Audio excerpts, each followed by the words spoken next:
Director గారు కూడా ఉన్నారు. భరద్వాజ్ గారు మీరు కూడా మాట్లాడవలసిందిగా కోరుతున్నామండి. Hello everyone, Geetanjali college students, చాలా హ్యాపీగా ఉంది మీ అందరి ముందు ఈ సాంగ్ లాంచ్. ఇంత వర్షం పడుతున్నా కూడా ఇంత ఓపిక్గా ఇంత ఇంట్రెస్ట్తో ఒక సాంగ్ వినడం కోసం మీరు అందరూ ఇంత ఇంట్రెస్ట్ చూపించినందుకు చాలా హ్యాపీగా ఉంది. నేను కూడా అలాగే కాలేజ్లో చదువుకుంటున్నప్పుడు ఇలా ఉన్న మూవీ సాంగ్స్ లాంచ్ అవుతున్నప్పుడు చాలా ఎగ్జైటింగ్గా ఉండేవాడిని. అసలు ఆ ఎగ్జైట్మెంట్ గుర్తుకొస్తుంది, ఎక్స్పీరియన్స్ గుర్తుకొచ్చింది. Thank you so much. ఇంత ఎంకరేజ్ చేశారు. ఇంత వర్షంలో కూడా ఇంకా మళ్ళీ స్టార్ట్ అవుతోంది. మీరందరూ తడవడం నేను చూడలేకపోతే thank you so much for the encouragement.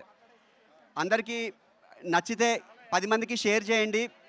మీ ముందుకి సబ్జెక్ట్ ఇది రాబోతోంది. Thank you so much for the support. Thank you. Thank you so much sir. Once again thank you.